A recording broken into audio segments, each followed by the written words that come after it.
So if you can, then just let me know on the chat box, please.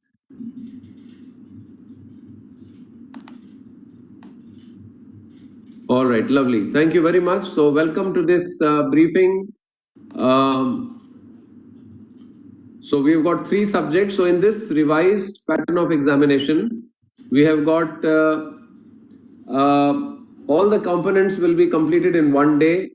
The first will be the OSCE component, which will be comprising of 25 stations of 6 marks each. Each station is for 4 minutes, and therefore total of 150 marks will be accrued from the OSCE. This will be run from the national board here centrally to all the centers in the country at the same time, and the timing is 9 to 11. After that, the national board will get disconnected and a normal practical examination will take place at the various centers, which will have 3 components: viva voce, ward round, and clinical case component. There are 4 vivas of 10 marks each, aggregating 40 marks, 4 ward rounds of 4 clinical cases, again 40 marks, and 2 cases which will be post lunch of 35 marks each. And for passing, you have to have 150 out of these 300 total marks. So the time schedule is such that you are supposed to be reporting at the exam centers at about 8 o'clock in the morning, and you will be seated in a hall where the OSCE is going to take place. Your attendance will be taken and you will be distributed answer sheets for the OSCE stations. So because there are 25 OSCE stations, each one of you will get 25 empty answer sheets. On the top of each answer sheet, you will have to write your roll number. You will number the station numbers 1 to 25, and you will put your signature on every sheet. The invigilator signature will also be there. And then the OSCE will run in a virtual format from the national board here in New Delhi from 9 to 11. After 11, there will be a tea break for about 15 minutes. After that, there will be 1 hour of viva voce from 11:15 to 12:15. And then there will be another ward round from 12:15 to 1:15. And then there will be a lunch break, 1:30 to 2 p.m. And 2 p.m. to 5 p.m., there will be a clinical case exam. Now, during the conduct of this exam, you are not supposed to keep in your person any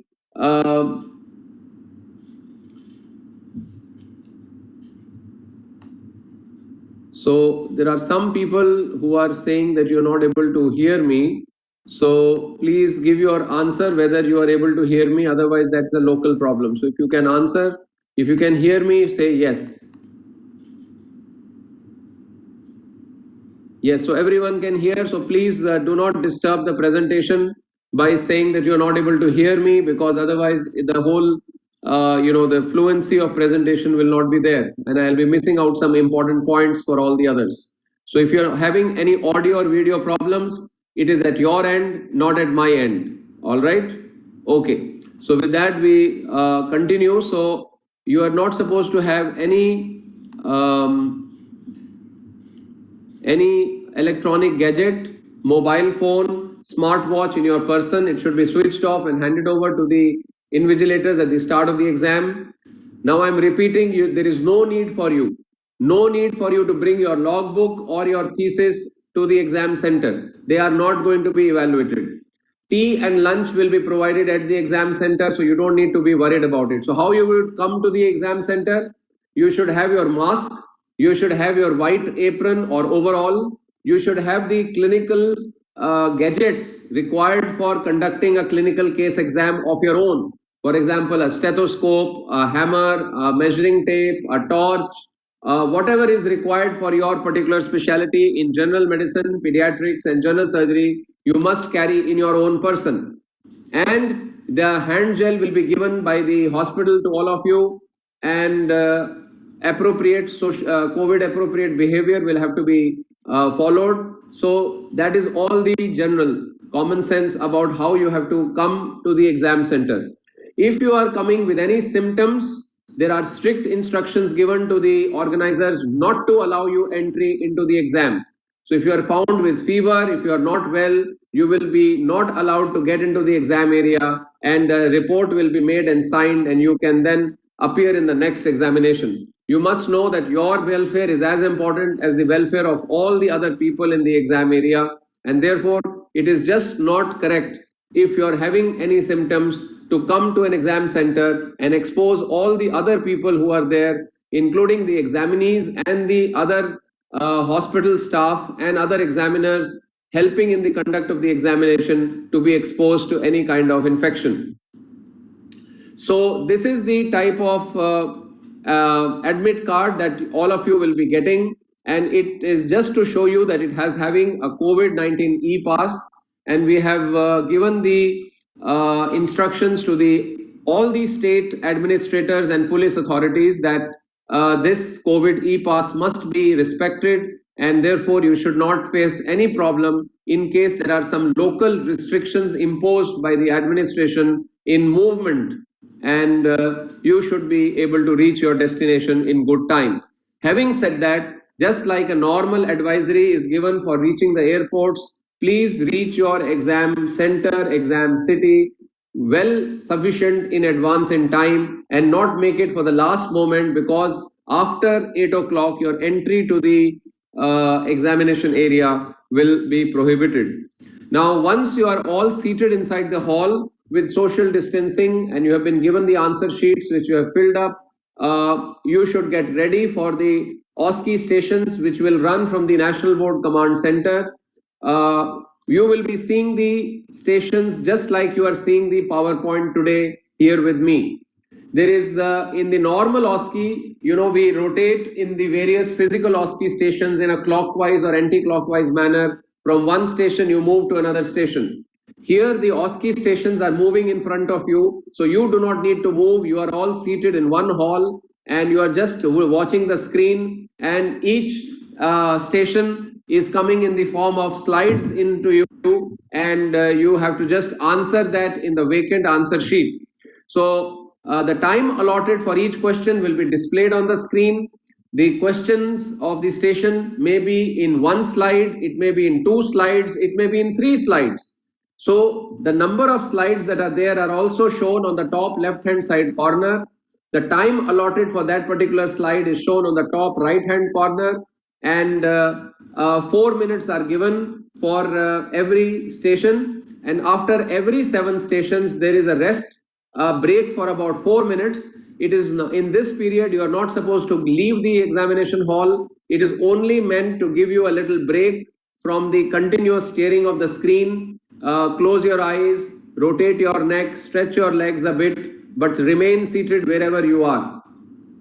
It is also important that you must write very clearly and in the dark ink possible, like black or blue, because the answer sheets in which you will be giving this exam are like this. This is the examination sheet. You will have to fill up the top part, and the lower part is for the examiner, and the vacant part of the answer sheet is the one which you are going to use for the writing of the answers. So please write all the parts of the same station in one answer sheet. You will not be given any extra answer sheet for one station. You should not write anything on the reverse of the answer sheet, except if you want to do any rough work or something. I don't know what rough work can be done by medical people, but if you have any rough work in mind, please write it on the back side of the answer sheet, because the back side of the answer sheet will not be scanned, it will not be evaluated. Whatever you write on the front of the answer sheet alone will be evaluated by the examiners. So, as I already told you, use dark ink so that the scanning work is good and you are able to get a good photocopy of that particular answer sheet when you print it. Do not use any light color like green or pink or red or anything like that. Use blue, dark blue or black. And assessment of these scanned answer sheets will be started immediately upon the finishing of your stations. So once you have finished your one station, you will be asked to keep that filled up answer sheet on the side like this. You have finished it, you will keep it on the side like this, and the invigilator will take it away after every station. So you do not have access to the answer sheets of the previous station. They are all being taken away, they are being scanned, and they are being sent to the national board immediately as these stations are progressing. So while you are on station number 5, for example, station number 1 to 4 have already been scanned for all the candidates and sent to the national board. It's happening like that continuously. So by 12 noon, we receive all the scanned answer sheets. So you do not have any opportunity. I'm clearly telling you, you do not have any opportunity to write the answers of a previous station by remembering it later on. You cannot do that. That's not possible in an OSCE station format. Once you go inside the station and once you come out, you cannot write anything inside again. Same concept is being followed here also. So this is the example of a station. Do not need to copy it. It is just a example to tell you that there is a clinical detail, there is a graph, there may be a picture, there may be a video, any image other than that, and you need to answer. And see, the top right side here says that it is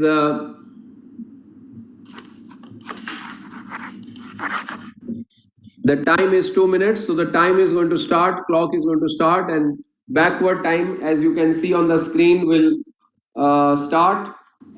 Backward time will start like that, and it's not real time. It's jumping for some reason. So, and on the top left side, you can see that it says 1 out of 2. That means you must use only half of the answer sheet for this particular station, because you are getting another slide for the second station, and then the second slide is going to come, and again there will be a situation and more questions will be given, and you will give the answers for that particular station as well. So this will complete one station. So that means all the 6 answers have to come on one answer sheet. I'm clearly telling this. You people make silly mistakes later on, and then we cannot do anything about it. We are doing all our effort to make you aware about the way the exam is getting conducted. So please be very careful in the way in which you are attempting your answers. There may be some stations which are all in one. For example, this is the only slide for that particular station. It says 4 minutes, one side, it says 1 out of 1. And this slide is going to stay on the screen for the full 4 minutes. So you can give your 4 answers for this particular slide in your whole time of 4 minutes. And there are marks attributed to every question. Majority of the questions are not having any negative marking, but there are some questions where there may be a negative marking, where the examiners feel that this answer must be the right answer. There is nothing acceptable to be seen as a wrong answer in this case. For example, if a Foley's catheter, which is used for urine, is not rightly said, and you say Ryle's tube, you cannot be given a 0. You have to be given a minus mark for that. It is like that. So wherever the examiner feels that this question is the critical question and even a wrong answer is not acceptable, you will get a negative mark. But that negative marking is very limited. It is only limited to few questions in few stations. Majority of the questions are either right or wrong. That means there is no negative marking. So if you do not attempt, you do not get any mark. And if you do a wrong answer also, you don't lose any mark. But some questions may have a negative marking. So I'm just making you aware about it. After the OSCE is over, all the answer sheets are gone back to the exam or to the invigilators, and you would have got disconnected from the national board. The second part of the exam will be the conduct of the viva voce. Here 4 candidates will be examined at in one circuit. One examiner is there at every station. Each station is 5 minutes duration and of 10 marks.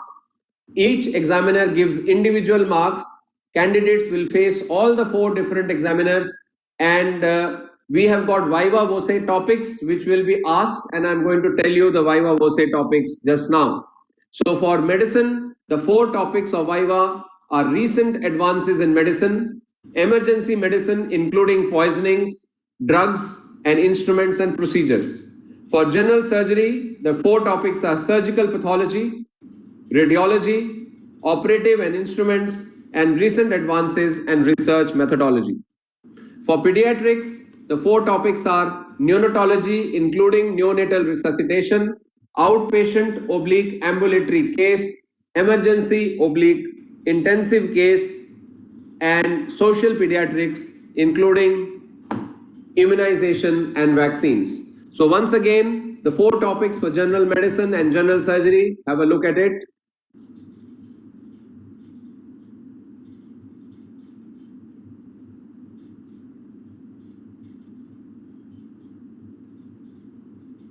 And the 4 topics in pediatrics.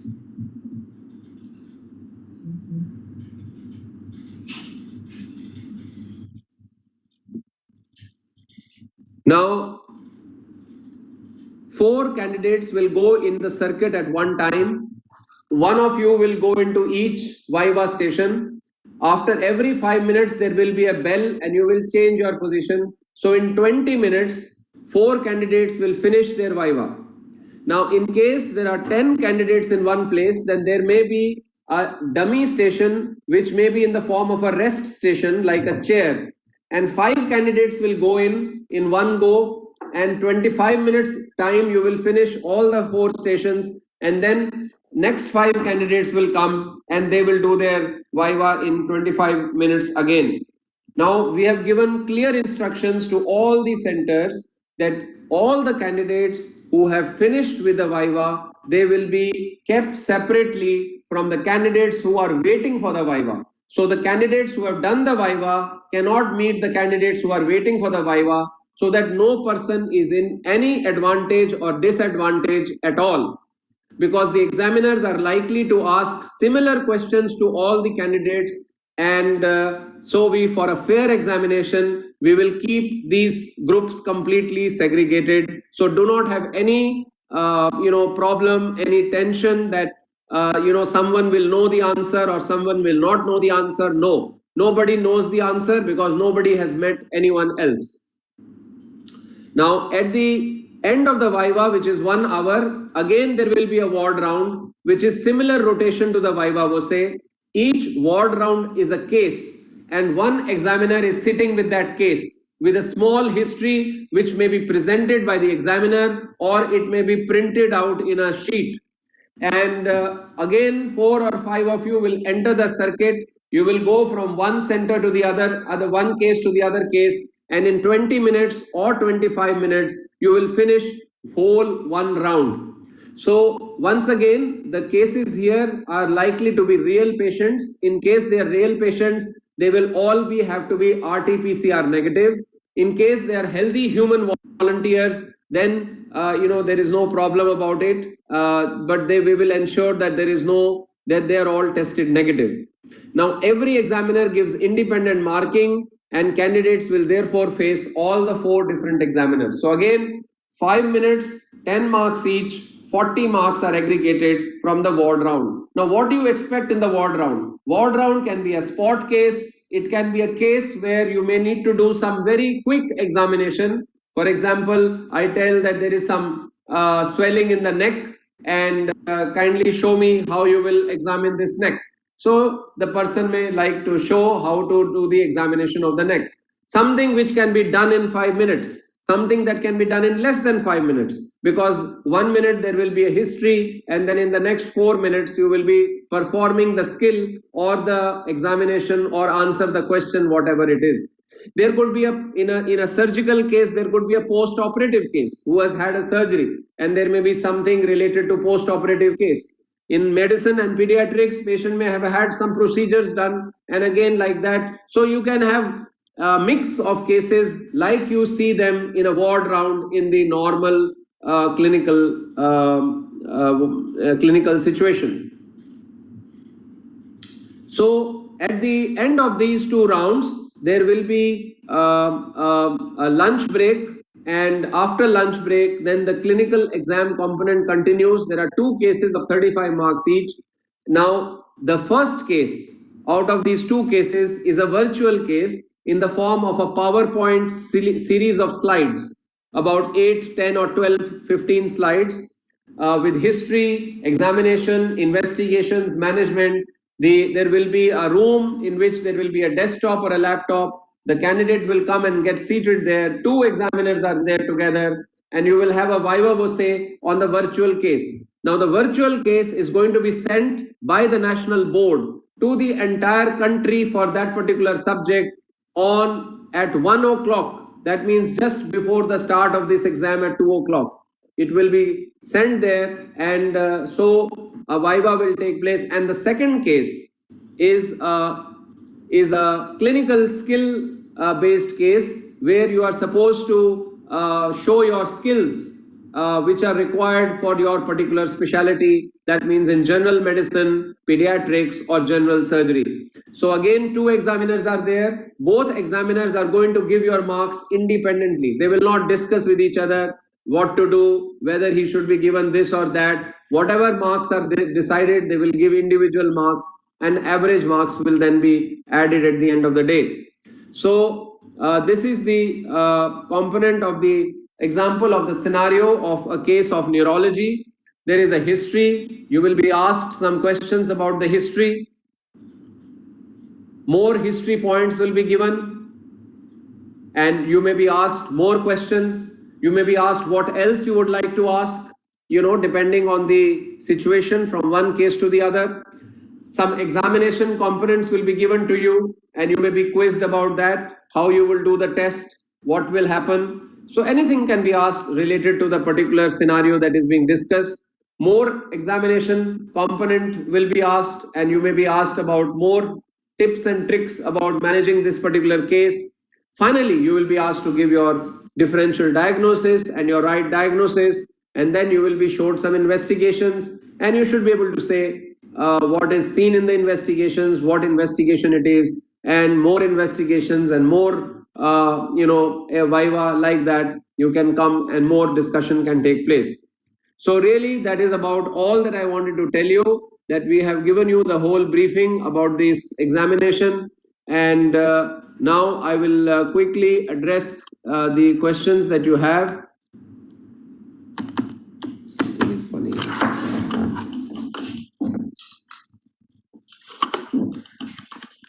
I can't get the mouse is not there.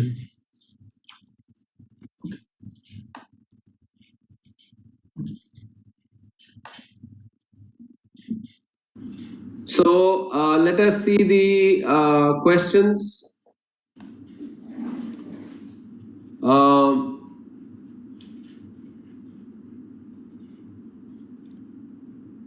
No ECG and drugs viva. See, they can ask you anything anywhere, in a clinical situation, ECG or drugs, anything can be asked. So don't say that you will not be asked. Hall tickets will be sent soon. As soon as the centers are finalized, the hall tickets will be sent. So don't worry about that. Once the slide has been shown in OSCE, it will not be repeated again. I've already clarified that. There is no writing work at all. After the OSCE is over, for the viva, no writing work. For the ward round, no writing work. For the case number 1, virtual case, no writing work. For the skills examination, no writing work. No writing work at all is required. No paper, no pen is required. Only yourself and clinical material by you, which you want to show as your examination findings, will have to be shown. You do not need to have any RT-PCR negative report. You may need it only if you are having it. You may have it, but it is not a requirement. You need to be symptomatically negative. You will be tested for symptoms and for the presence of fever. And if you are positive, you will not be, if you have any of these symptoms, you will not be allowed into the exam area.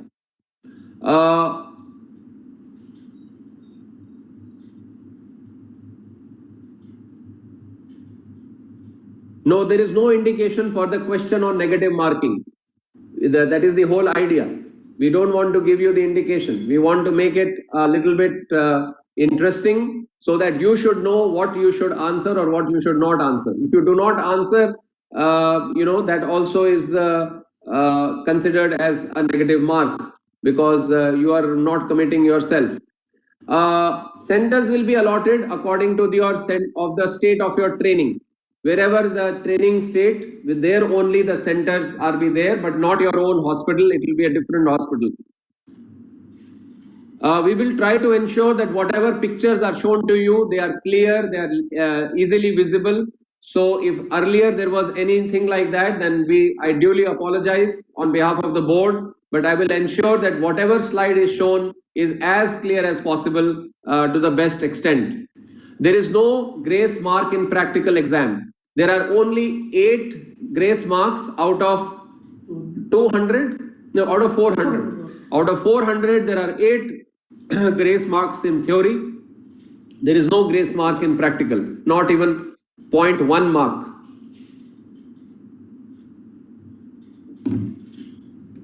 For post-MS candidates. Centers for the post-MS candidates will be given according to which criteria? Again, training criteria, according to the center of your training.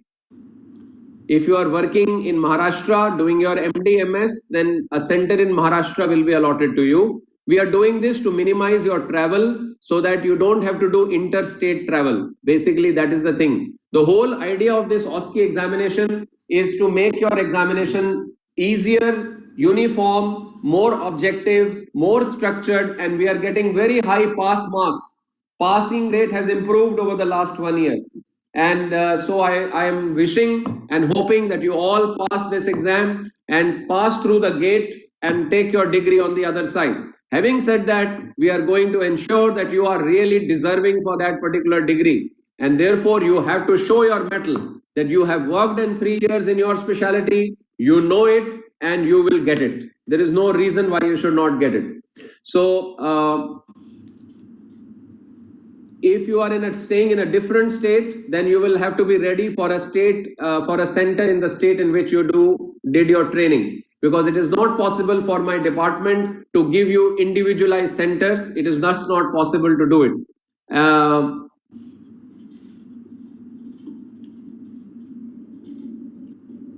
There is nothing more to say about the OSCE questions. I have already told and I've shown you how the OSCE runs. So there couldn't be any more detail required for OSCE.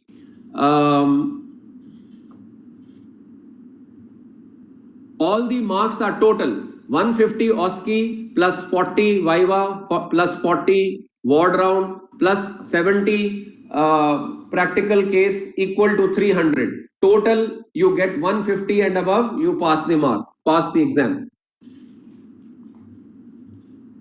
Nothing has to be written in any case. It is a skill-based test. The second case is an examination.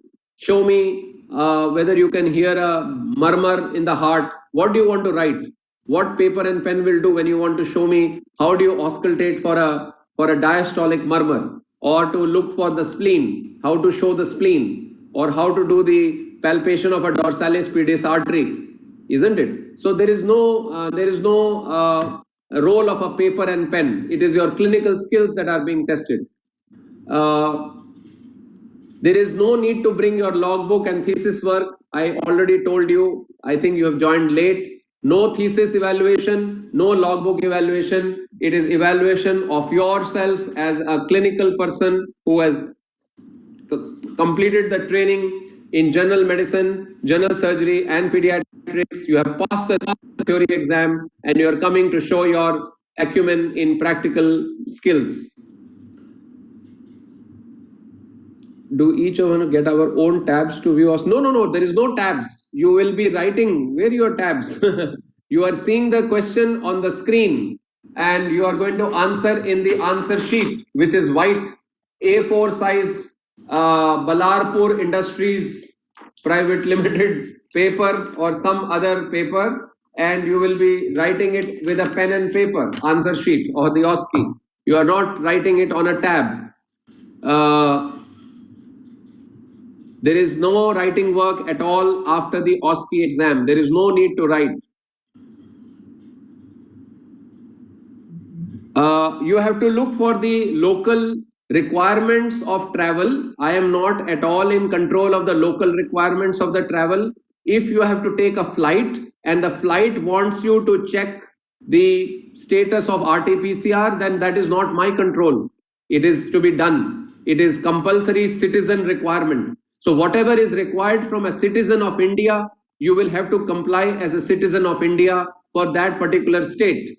So we are trying our best to work as far as possible within the norms to facilitate your examination in the best way possible, so that minimum travel is required and you do not have any interstate administration. So we are trying to adjust you within the same state as far as possible.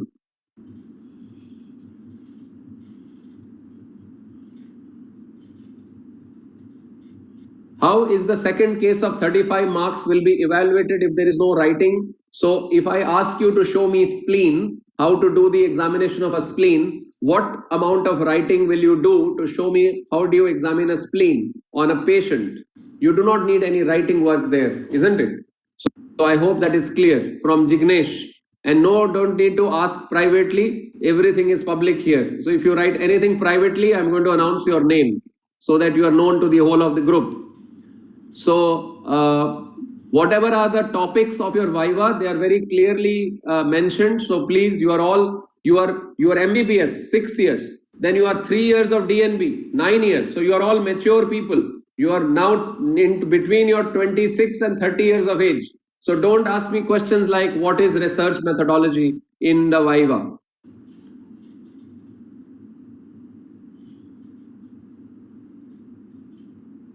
No, this will be if you have taken the admit card. If the admit card is issued but you do not reach the account, the attempt will be counted.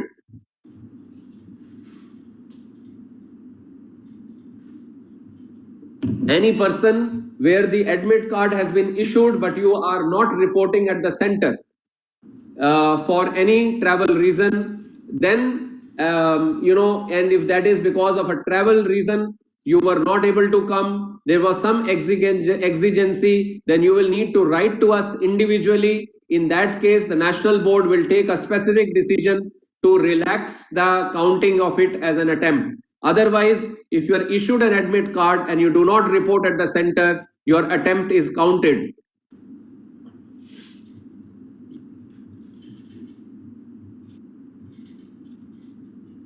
You will be given your examination center according to your training state.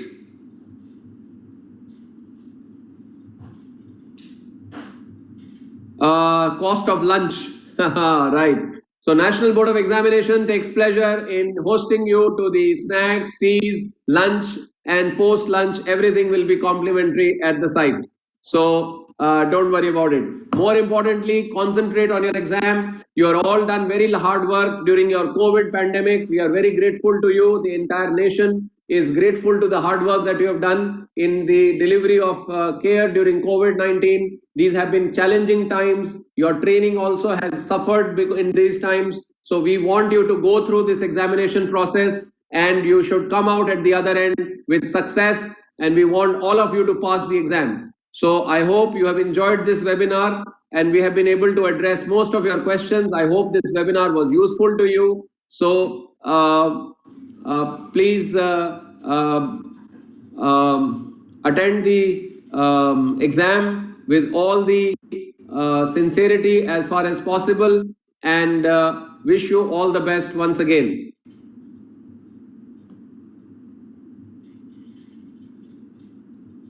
Thank you. Thank you, everyone. Thank you for coming. We have always been very proactive in communicating with all of you through public notices. You would have noticed that in the last 1 year, we are talking to you continuously through the public notices. And I hope this helps you. And the whole idea is to make sure that you all go through this examination process and come out with flying colors and pass your exam and take your degree and start practicing the discipline of general medicine, pediatrics, and general surgery, or go onwards for higher training for the super specialties if you wish to.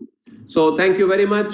And yes, we have sent you logbook. So logbook is only the new, you people have already completed the training. So e-logbook will be more for the first years and second years. For the final years, there will be hardly any use, but whatever time of training it is remaining, you can use the e-logbook. Okay. And God bless you all.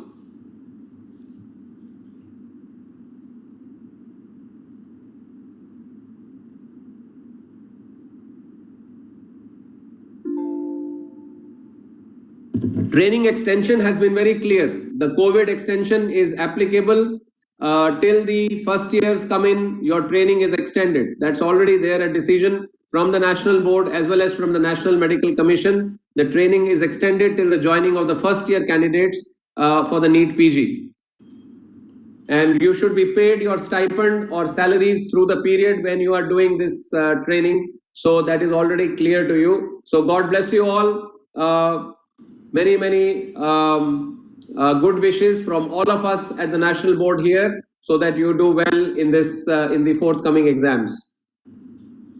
Bye bye.